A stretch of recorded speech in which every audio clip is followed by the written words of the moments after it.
नमस्कार दोस्तों, एक बार आपका फिर से ईजी ट्रिक क्लासेस में स्वागत है। आज हम लेकर आए हैं यूपी बोर्ड परीक्षा के विज्ञान विषय के कक्षा 10 के संभावित प्रश्न पत्र जो अनसॉल्व्ड है उसको लेकर आए हैं। आप इस अनसॉल्व्ड को ज़रूर सॉल्व करिए ताकि अधिक से अधिक नंबर पा सकें। ठीक है, ज़रूर एक बार इस अनसॉल्व्ड को सॉल्व करें। आप ध्यान से सुनिएगा कि विज्ञान विषय जो कक्षा 10 का जो विज्ञान विषय है वो उसमें 3 खंड होते हैं। खंड का, खा और गा, ये 3 खंडों में विभाजित होता है और प्रत्येक खंड में जो पहला प्रश्न होता है वो बहुविकल्पी होता है। और एक चीज़ और, शुरुआत में एक चीज़ ध्यान दीजिए कि हमेशा जो खंड का, खा और गा है, इन तीनों प्रश्नों के जो उत्तर आप जब लिखें तो खंड वाइज ही लिखें। खंड का अगर पहले करना है तो खंड का के पूरे प्रश्न को कर दें, फिर खा करना हो तो खा, फिर गा करना हो तो गा। बीच बीच में इधर से उधर ना करें, क्योंकि इससे एग्जामिनर को काफ़ी चेक करने में दिक्कत होती है और हो सकता है आपके नंबर भी कुछ कट सकते हैं उससे, या भूलवश छूट भी सकता है, ऐसा हो सकता है। तो आप हमेशा ध्यान दीजिएगा कि का, खा, गा को अलग अलग खंडों में करें। ठीक है, तो समय वही 3 घंटे 15 मिनट का है। 15 मिनट आप जानते ही हैं प्रश्न पत्र को पढ़ने के लिए दिया जाता है। मैं पुनः कह रहा हूँ कि आप प्रश्नों को एक बार ज़रूर ऊपर से नीचे तक पढ़ें, उसके बाद ही उत्तर लिखना शुरू करें। तो अब देखिएगा कि हमारा जो है जो खंड का में जो पहला प्रश्न है वो बहुविकल्पी है। वो इसमें 4 प्रश्न आते हैं, एक नंबर के विकल्प दिया रहता है। उन विकल्प में जो सही उत्तर है उनको आप लिखिए। तो पहला प्रश्न है, किसी खंड का का पहला का वाला किसी वस्तु का वस्तु से बड़ा आभासी प्रतिबिंब बन सकता है। इसमें 4 विकल्प हैं, जो सही लिख दीजिए। उत्तर पुस्तिका में कैसे लिखेंगे? सर्वप्रथम उत्तर पुस्तिका के पृष्ठ पर ऊपर लिखेंगे खंड का, फिर नीचे लिखेंगे प्रश्नोत्तर क्रमांक 1 का विकल्प जो सही हो, 1, 2, 3, 4 विकल्प प्लस उसके सामने जो लिखा है। जैसे विकल्प 1 सही है तो उत्तल दर्पण द्वारा, ठीक है, लिख के लिखें। और हाँ, जब भी खंड समाप्त हो तो नए पृष्ठ से दूसरे खंड की शुरुआत करें। और दूसरा प्रश्न है, प्रतिरोधक का एसआई मात्रक क्या है? 4 ऑप्शन हैं, जो सही वो लिख दें। विद्युत धारा उत्पन्न करने की युक्ति को कहते हैं। ठीक है, फिर घा है, अभिनेत्र लेंस की फोकस दूरी में परिवर्तन किया जाता है। इसके जो विकल्प लिखे हैं। फिर उसके बाद है प्रश्नोत्तर 2 का में है, वाहनों में किस प्रकार के दर्पण को पक्ष दृश्य दर्पण के रूप में वरीयता दी जाती है और क्यों? तो ये 3 नंबर का है।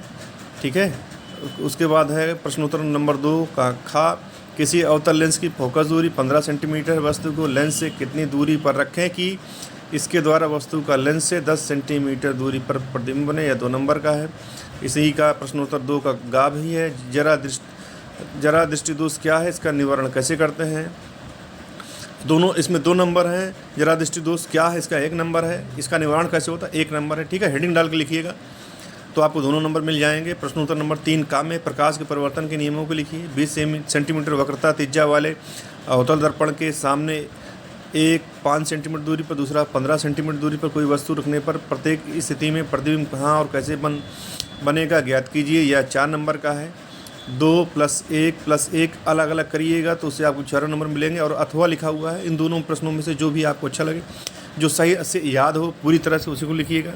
अथवा क्या है, लेंस क्या होता है, प्रकाशित गुणों के आधार पर यह कितने प्रकार के होते हैं? उत्तर, लेंस के प्रथम फोकस तथा लेंस के बीच पर स्थित वस्तु के प्रतिबिंब का बनना किरण आरेख खींचकर दर्शाएं। ये भी 1 + 1 + 2 = 4 नंबर का है। इसके बाद आता है प्रश्नोत्तर नंबर 3 का खा में भी अथवा करके दिया हुआ है। जो आपको दोनों सही लगे, दोनों में से एक पढ़ लीजिएगा, जो अच्छे से याद हो उसको लिखिएगा। फिर इसके बाद है प्रश्नोत्तर नंबर 4, विद्युत मोटर पर नामांकित आरेख खींचकर सिद्धांत कार्य विधि स्पष्ट कीजिए। ठीक है, तो और एक चीज़ और, जब आप कोई भी रेखा चित्र बना रहे हो तो उसको स्वच्छ, सुंदर और जो पार्ट्स हैं उसके नाम को जो है अच्छे से लिखें, जो स्पष्ट दिखाई दे। और ये भी 1 + 2 + 4 ये 7 नंबर का है। तो प्रश्नोत्तर नंबर 4 7 नंबर का है। इसमें भी अथवा दिया हुआ है।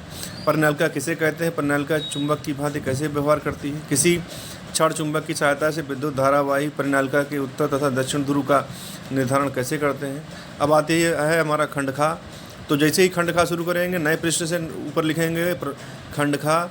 उसके बाद प्रश्नोत्तर क्रमांक 5 का, ये भी इसमें खंड खा में भी शुरुआत के 4 विकल्प हैं। विकल्प में जो सही हो लिखिएगा। उसके बाद है हमारा प्रश्न नंबर 6 में जो है 6 में का, खा, गा 3 है, 2 नंबर के होते हैं। 6 का का है, रेडॉक्स अभिक्रिया के से क्या अभिप्राय है? रासायनिक अभिक्रिया का उदाहरण देकर समझाइए, 2 नंबर का है। 1 नंबर का दोनों अलग अलग लिखिएगा।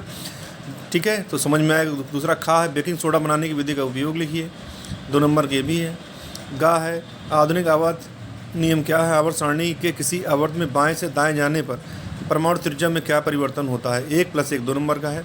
प्रश्न नंबर 7 का है क्या है, निम्नलिखित का IUPAC में नाम लिखिए। ठीक है, तो इसमें 1 और 2 है, दोनों 1-1 नंबर का है, उसको आप लिखना है, ध्यान से लिखिएगा। फिर 6 में खा है संक्षारण किसे कहते हैं, धातुओं के संक्षारण रोकने की 2 विधियों का लेख करिए, ये भी 2 नंबर का है। अब आता है प्रश्न उत्तर क्रमांक 8, निम्नलिखित पर टिप्पणी करिए। टिप्पणी करिए, इसमें पहला 2 नंबर का है, दूसरा 3 नंबर का है और तीसरा 2 नंबर का है, कुल 7 नंबर है। इसमें भी अथवा करके दिया हुआ है। तो पहला है 8 में कार्बनिक यौगिक में प्रतिस्थापन अपक्रिया, दूसरा है साबुन सफाई प्रक्रिया, तीसरा है समझाती श्रेणी अथवा निम्नलिखित का रासायनिक समीकरण लिखिए। अभी ये इसमें 7 प्रश्न हैं, सभी 1-1 नंबर के हैं। जो अब इन दोनों में आपको खंड प्रश्न 8 में जो भी आसानी से याद हो में अथवा 2 में और उनमें, ठीक है, वही उसका उत्तर आप लिखिएगा। अब इसका उत्तर है खंड गा, जैसे ही खंड गा शुरू हो फिर नए पृष्ठ से लिखिएगा। इसमें प्रश्नोत्तर क्रमांक 9 का, इसमें भी 4 प्रश्न विकल्प होते हैं। ठीक है, बहुविकल्पी 1-1 नंबर का है। पहला है निम्न में से कौन मानव में मादा जनन तंत्र का भाग नहीं है, दूसरा जीवाश्म ऊर्जा का स्रोत है। ठीक है, तीसरा है जीवाश्म ऊर्जा का स्रोत, इसका उत्तर कोयला होगा। तीसरा है पवन चक्कियों का उपयोग किन कार्यों को करने में किया जाता है। ठीक है, तो इस अगला है वे पदार्थ जो जैविक प्रक्रम द्वारा अपघटित हो जाते हैं कहलाते हैं। तो जो विकल्प सही हो विकल्प को लिखिएगा। और प्रश्नोत्तर क्रमांक कैसे लिखेंगे, प्रश्नोत्तर क्रमांक 9 का खा जो भी हो, का जो भी सही हो लिखिएगा, खा का जो सही हो। ठीक है, अब आता है प्रश्न नंबर 10। 10 में भी का खा गा 3 है, 2-2 नंबर के हैं। तो पहला का है स्वपोषी पोषण के लिए आवश्यक परिस्थितियाँ कौन सी हैं, उसके उप उत्पादक क्या हैं। खा है पुष्प के बीजांड का स्वच्छ नामांकित चित्र बनाइए, स्पष्ट सुंदर और कोशिश करिएगा पेंसिल से बनाइएगा चित्र। ठीक है, पेंसिल नहीं पेंसिल से। प्रश्नोत्तर क्रमांक गा है जैव निम्नीकरण पदार्थ पर्यावरण को किस प्रकार प्रभावित करते हैं, ये भी 2 नंबर का है। उसके बाद आता है हमारा प्रश्न नंबर 11। 11 में का है, का में अथवा करके 2 प्रश्न हैं। पहला है कायिक परिवर्तन क्या है, उदाहरण सहित दीजिए, 4 नंबर का है। दूसरा है मादा जनन तंत्र का स्वच्छ नामांकित चित्र बनाइए, इसका संक्षिप्त वर्णन कीजिए। इसमें जो जनन तंत्र का चित्र है वो 2 नंबर का है, इसका संक्षिप्त वर्णन 2 नंबर, कुल 4 नंबर हैं। फिर उसके बाद आता है अगला खा, प्रश्नोत्तर क्रमांक 11 का खा लिंग गुणसूत्र। तो इसके बाद जो प्रश्नोत्तर क्रमांक 11 का खा है लिंग गुणसूत्र किसे कहते हैं, मानव में लिंग निर्धारण की प्रक्रिया को समझाइए, 2 + 2 4 नंबर का है। ठीक है, और इसमें भी अथवा है जीवाश्म क्या है, ये है वे जैव विकास प्रक्रम के विषय में क्या दर्शाते हैं। ठीक, उसके बाद प्रश्नोत्तर क्रमांक 12 है। 12 में भी अथवा करके दिया हुआ 2 मानव पाचन तंत्र का नामांकित चित्र बनाकर